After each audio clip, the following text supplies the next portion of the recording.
I wanted to make this video as a follow-up to my last video on my iridology update because I wanted to tell a story about when I gave myself trichinosis from eating raw coyote meat. I believe that this trichinosis, it helped me to detox and in turn lighten my irises. I'm not sure how much of an effect it had, but it definitely had an effect. And I wanted to tell this story and also give some warning and precaution to anyone who's thinking of trying such an insane detoxing method. I also want to explain a bit about the moldy berries, which I'm ingesting this year as part of a detoxing protocol. The mold is supposed to eat heavy metals, and it's going pretty good, so I want to talk a bit about that as well. In my last video, I really focused on my top 3 detoxing foods, which to me that was the cheese, milk, and oysters. However, I've also been eating bone marrow, and every month or so, I also get colostrum, fresh, unrefrigerated, still warm from the cow, and I believe that is also very healing. So I'm also going to briefly mention these foods, and if you're thinking of employing these more harsh, quicker detoxing methods, I hope you listen to my story and decide if these methods are right for you. The main food that I forgot to mention in my iridology progression video was bone marrow. I've been eating bone marrow once every 2 weeks. I eat quite a bit, stuff myself on it for 2 or 3 days. I find that for the volume of bone marrow that I eat, it fulfills and satiates my stomach way more than butter, suet, cream, milk, or any other type of animal fat.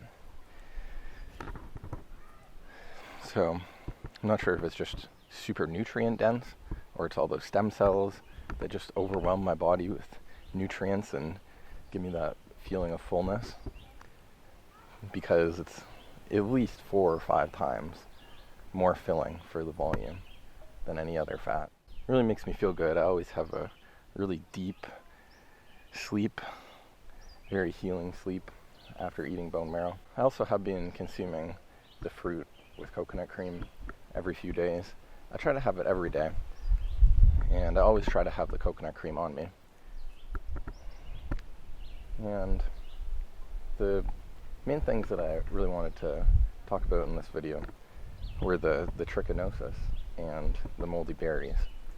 I'll talk about the trichinosis first because it was something that I forgot to mention in my last video, and I guess I just didn't think it was really that big of a deal.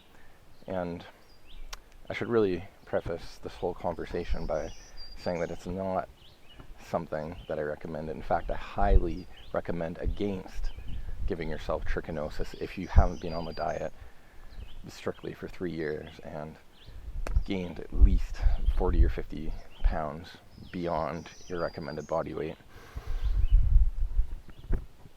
For myself, I gained about 50 pounds in my first year on the diet. Well, actually, no, about probably 35 or 40 pounds. And then I bumped that up another 10 pounds in my second year. And now I think I'm about 50 pounds overweight for the recommended BMI. So I'm like 35 or so % BMI, which sounds pretty crazy. Like, that people of that BMI are supposed to be super fat, but just because raw fat is so concentrated and the molecules are 40 times more compact, I don't really look that fat. So even though I was about 235 pounds when I gave myself trichinosis last year, I still had super intense detox. And if I didn't know that it was going to be okay, and if I didn't trust in what Augenis says about all microorganisms being beneficial, then I for sure would have thought that I had been intoxicated by some deadly chronic poison. And I could have very well have called the ambulance for myself, because there was no way that I could have driven to the hospital myself. But thankfully I was armed with the knowledge of Augenis, and I could trust that everything was going to be fine, and it was fine after only 2 to 3 hours of intense feeling like I was going to die. On the day that it happened, the event of me killing a coyote, which was bothering my chickens and my dog during the daytime, it was coming up like right in front of my house on my driveway, and I was worried that it was going to bring a pack of its friends and torment my animals. I was feeling very spiritual that day. I had a feeling that I had to make use of as much of the meat and the skin. I tanned the hide. I ate all the major organs like the heart and the brain. I couldn't drink the blood without vomiting, and I left out the blood for my chickens and my dog. None of my animals touched it. I even tried to feed them the meat and they wouldn't eat it. So, silly me, I decided to eat a lot of it. I probably ate about 3 or 4 pounds over the course of 3 days. And I had no problems for the first 2 or 3 days. I can't remember if it was the second or the third day, but I was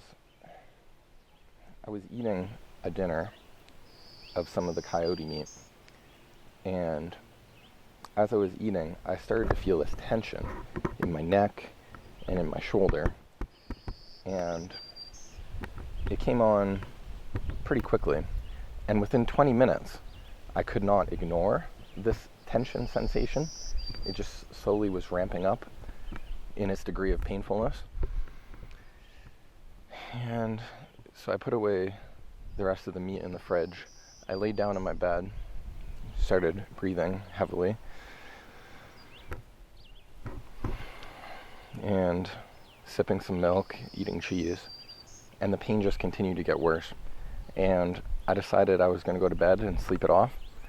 And no matter what position I was laying in, if I was laying on my side, the pain was spread into my arm, and it would be so painful that I could not lay on my side. And I switched to my back, and it was too painful. It would be like cramping up my neck. I switched to my other side, and the pain was just shooting throughout my body, and it was steadily getting worse and worse it was past the point where I realized I wasn't going to get to sleep because of the pain. And what it felt like was a metallic liquid was coursing through the veins of mainly my arms, but I think I had a bit of a headache and maybe a bit of a stomach ache, but it was mainly in my arms and my neck and my back, my traps, like all those muscles in there. And it just felt like I was just getting stabbed by needles, and it was made worse whenever I would move, but it was still present even if I was totally still. And this was August of last year, and I didn't have my hot tub heated up at the time, but there was no way that I was going to go out and wait an hour or two for the hot tub to get hot enough. So I had to just use my bathtub. So I filled it up with hot water, and it felt like the longest 20 minutes that I was waiting for that bathtub to fill. But when I got in, I usually get in the tub at about 108 Fahrenheit, but just because I was so eager just to get in the bathtub and float and relieve the pressure of me laying on my muscles, I got in the tub as quick as I could, so it was probably 109 or 110.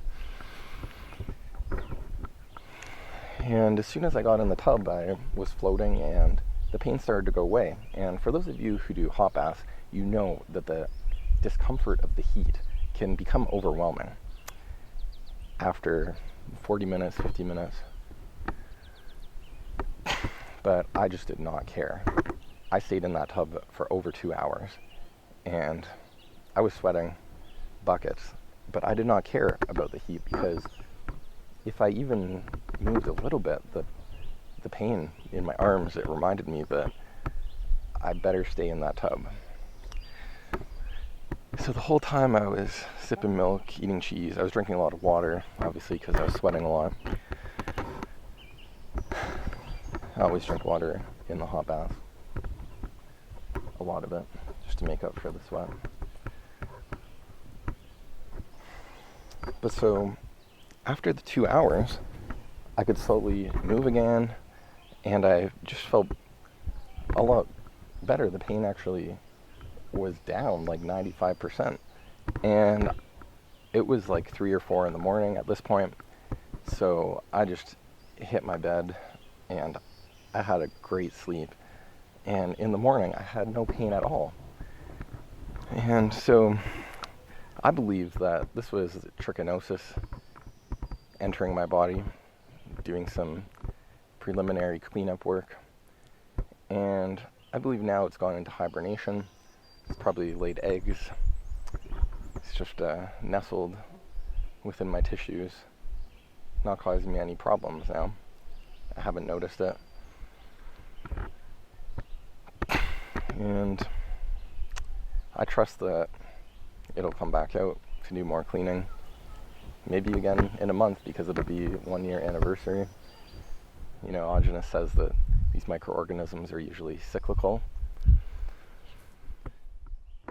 So we'll see if that happens. But I believe that detox got a lot out of me. I was eating a lot of cheese. I probably had maybe almost up to a pound just that one night of cheese, because I'd been saving up. I kind of expected that I was going to get a detox from the coyote. So I was really prepared. I had a lot of milk on me. And I probably drank like at least 4 or 5 liters in that night.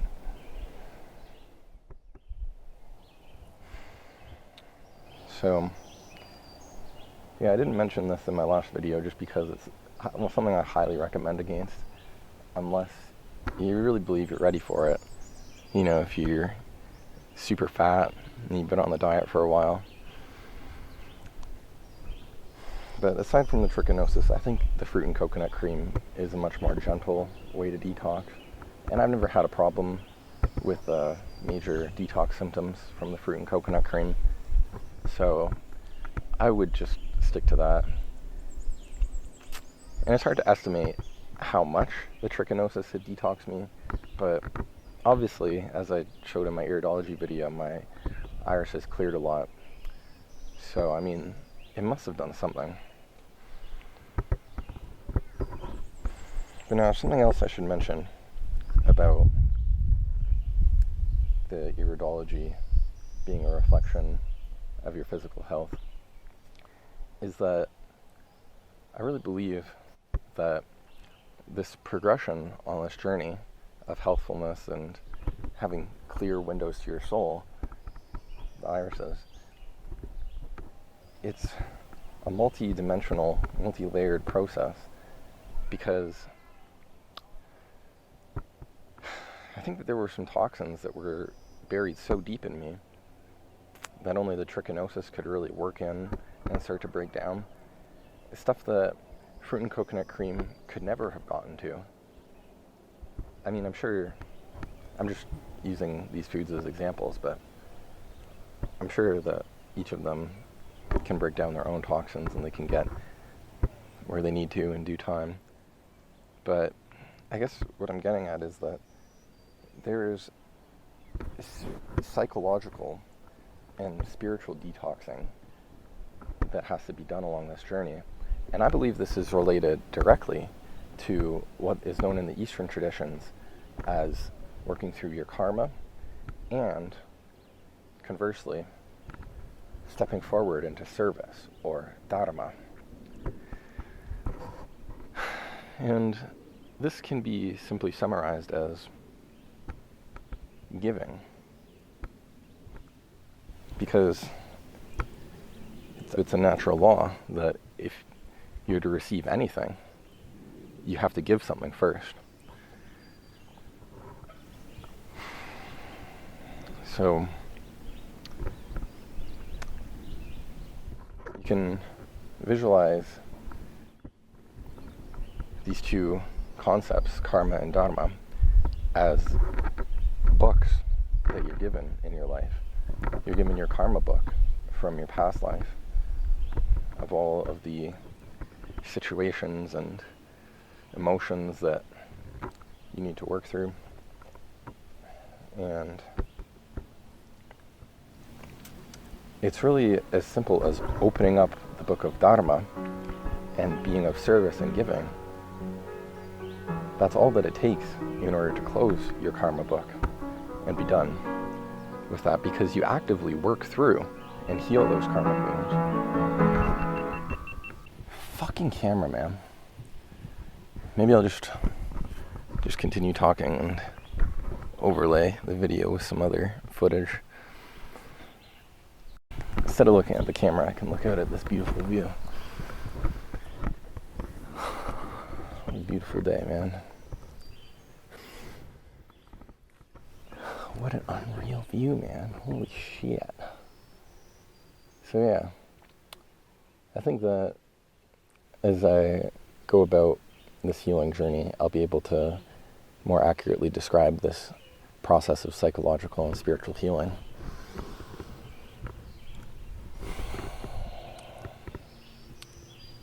I believe that it's not the physical detoxing that comes first or the spiritual detoxing that comes first, but that they happen in tandem. This is why you see people going to the jungle, doing ayahuasca, doing all this crazy trauma cleansing, and then they go back to their normal lives and they fall back in their old patterns. And this is also, on the completely other hand, why you see people doing I guess a lot of people that do the primal diet, they actually do have psychological and spiritual metamorphosis. It's actually hard to think of an example of someone that's been on the primal diet or any raw diet really for a long time that hasn't had some type of spiritual transformation, other than if you consider the people who only just eat raw meat, like Severage. There's people who can become stuck in their ways, especially if they already have a morally corrupt view of the world. But I don't think that the raw diet makes anything worse in terms of psychological or spiritual illnesses. It is possible that some people's mental illness could be potentiated temporarily from consuming a raw diet, but this is only because their channels are freeing up again, finally, and toxins are being excreted, and there's toxins going through your bloodstream. So it kind of has to get worse a bit before it gets better. And this is also why Augenis said not to trust blood tests, because if something is circulating in your blood, that means that it's being processed by your body. So, like in terms of detoxing chemicals, industrial chemicals, then those are going to have to be running through your bloodstream in order to get into your lymph or to get into your digestive tract, where they would mix with food and be excreted that way. So there was that autistic kid that was on the diet whose mother was getting his blood tested, and the doctor was freaking out because he had such high levels of metal in his bloodstream. But Augenis said, who cares if it's in his bloodstream? Who cares what the blood tests say, because he's getting better. Evidently he started talking again, and his autism was visibly improving. So we just have to look at the results of what's happening, not what the medical profession has been trained to look at. So yeah, I just wanted to clarify that the giving of myself the gift of trichinosis had helped me to detox quite a bit last year. And it may not have only been those few hours that one day that it was working in me. That may have just been the painful initiatory phase of detoxing. It very likely continued to work in me without me noticing it or causing me any pain. And it's possible that it's still working in me now. And I believe it's going to keep working until my physical body is completely clean and it has no other job to do. And then it can exit me and go into another organism where it can clean up. All working for the Creator. You know, this does really bring about the philosophical discussion of why would a loving Creator make these microorganisms in the first place?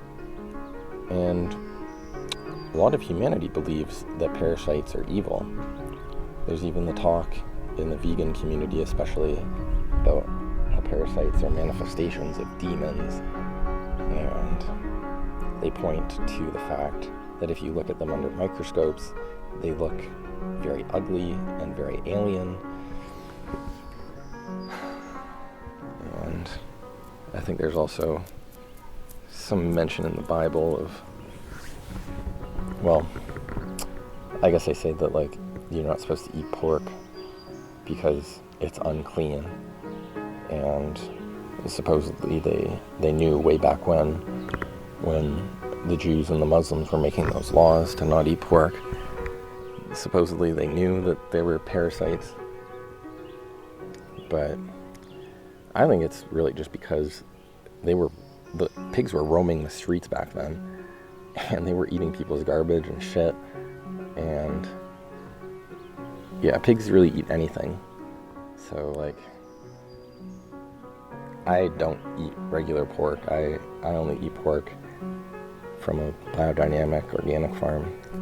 So I don't think that healthy pork has parasites in it. But even if it did, I believe those parasites would be eating the waste of the pork and actually cleaning it up. And we'll really see if these parasites and these moldy berries that I'm going to talk about in a minute have been helping me based on my iridology pictures in the next few months. So we'll see if I'm crazy for believing that there's a loving, intelligent God that creates microorganisms that will serve us rather than microorganisms that are manifestations of demons that are meant to take over your mind and control your body and infest your brain. But yeah, we'll see, because I believe iridology is an accurate science. So we'll see if these microorganisms and molds from the moldy berries are actually helping to clear the windows to my soul. So the other thing that I wanted to mention was the moldy berries.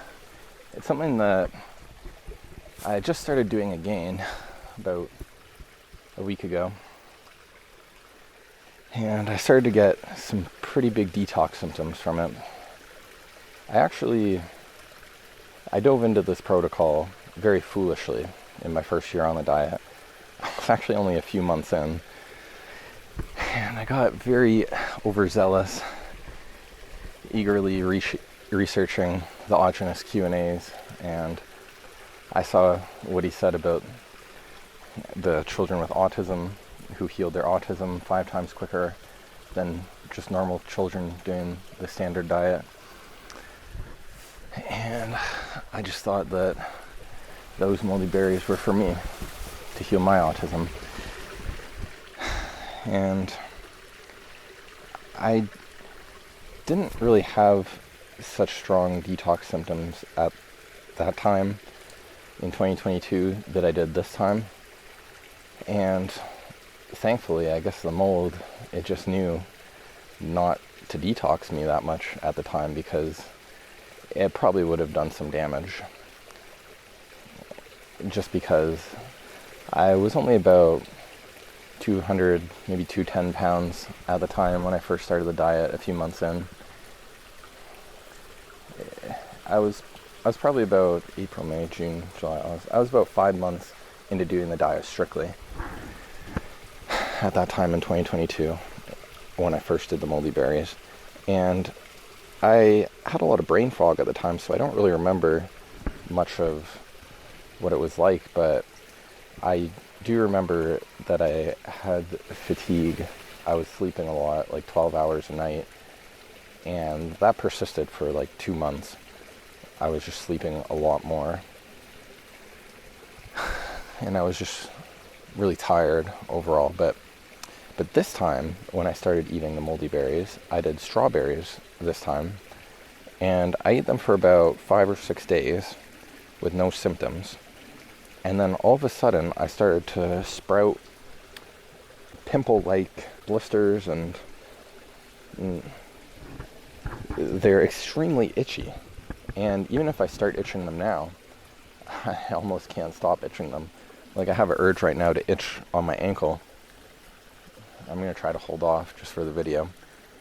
But yeah, it can be really difficult to get to sleep at night.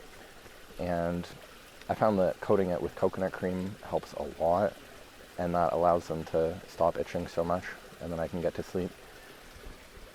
But yeah, the moldy berries, it's another thing that I would not recommend to anyone beginning. I think you really should be fat. I think you should be also doing the lubrication formulas every day just to support that efficient detoxing through your skin and not let your skin get too wrecked from all the toxins passing through the layers.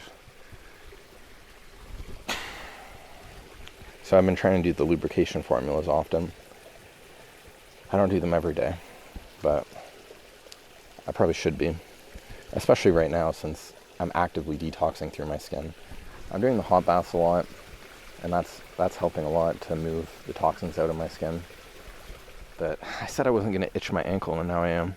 And now I'm not going to really be able to stop. I'll have to let it cleanse in this super cold spring water here before I go.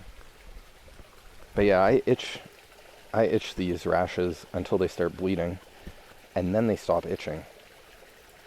And then they scab up, and then like this yellow crystalline pus forms on them, and then they get itchy again.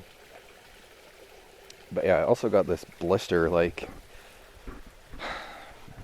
pus ball on my stomach right beside my belly button. I won't show it up close on camera because I don't want to creep anybody out. But it fills up with liquid every few days, and then slowly it leaks out, and I have to wear this cotton undershirt just to absorb it. Wash the shirt like twice a day.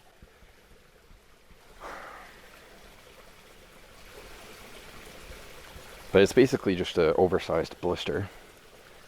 And yeah, I don't pop it because I'm aware that there's 17 layers of skin, and all those toxins, they have to pass through each layer, and poking it with a needle would just damage the skin and prevent the efficient detox. And I thought that the blister was just gonna extrude the pus and then go away, but it keeps filling up again and again, so I'm consistently detoxing through it. So I believe all these rashes in this blister is caused by the moldy berry ingestion, because it coincided perfectly, like 6 or 7 days after I started eating them. I actually stopped eating the moldy berries after I got the rash. But yeah, we'll see in my iridology pictures in a few months if it's actually helped to detox me. It's kind of funny because one of my buddies, he said, how do you know it's not just the mold that's going under your skin and causing all those rashes? I said, well, honestly, I don't know. I just trust what Aujana says. But I will know in a few months if it's working to detox me based on the clearness and the color returning to my irises. So yeah, I just wanted to mention that I'm doing the moldy berries. It's something that I'm doing I don't really recommend it to anybody unless you really feel like you can handle it and you've been strict on the diet for a few years, gained a ton of weight, have access to the lubrication formulas, have access to cheese and hot baths. And I think in comparison to the trichinosis, the moldy berry detox is much more gentle. And like I said, I don't know if the trichinosis is still working in me, just undercover, being really gentle now. I kind of have a feeling that it is. Well, now I think it's actually become dormant now, but I think maybe for a few weeks or a month last year it was actually working in me just very gently.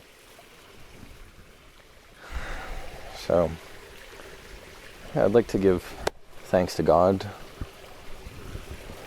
the beings, for lack of a better, more descriptive word, the beings that created us and all the microorganisms, this wonderful dance of life that we're all in. It's extremely beautiful, man.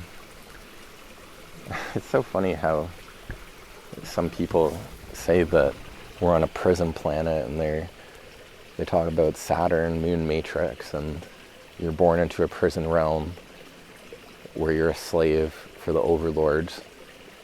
It's like, bro, just go outside on a sunny day, drink some fresh water, drink some cow's milk, eat some animal foods raw, and you'll see that you've been tricked. This is actually heaven on earth, if you choose to make it so.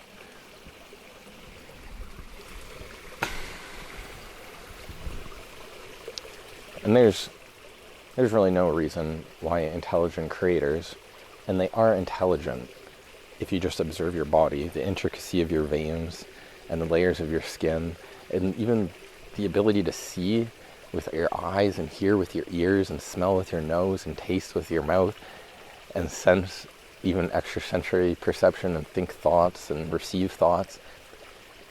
Like, obviously we were created by something intelligent. So I don't believe that any microorganism is out there to harm us or out there to get into our body and sap our energy or eat our food out of our stomachs like most people think parasites and tapeworms do. I mean, it's proven that tapeworms are only really found in humans that are on high grain diets, like the Africans that are given the food rations from the government, canned foods, preserved foods, cereals, grains that their bodies can't digest. So of course the tapeworms are going to come in and try to help them out, because it's just, the cereal is just waste to their human body. So yeah, I mean, Augenis did say that there is that parasite in the Amazon jungle that is in the water and it can swim up your penis and infect you. And maybe, he didn't know for sure because he never studied it, but maybe that's an example of a harmful parasite. Maybe.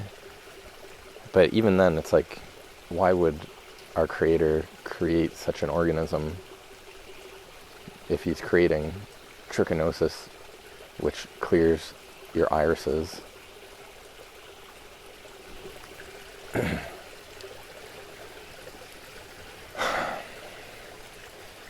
And then people will say, oh, what about Lyme disease, or what about rabies?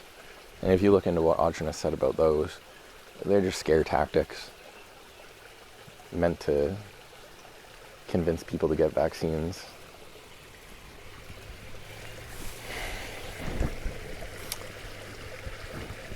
Really, most things that people are afraid of nowadays are actually just not even existent. They're just man-made. Fear, propaganda. Man creates so many problems. And that's probably why people that think they're living in a prison think that, because they're living in cities around so many people. Within people's thought bubbles, they're receiving their thoughts. But out here, I'm with the trees, I'm with the stream, I'm with God. There's nothing out here to harm me. Oh, man. I wish I could stay here. But at the same time, I know I must move on. I think that I've said everything that I wanted to. I think that the primal diet is super helpful to cleanse people from modern toxicity, from your childhood vaccines, and from your environmental pollutants.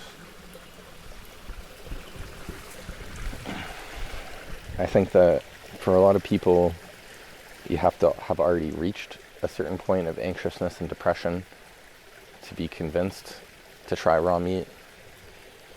So I think everybody will find it on their own if they're led to that point.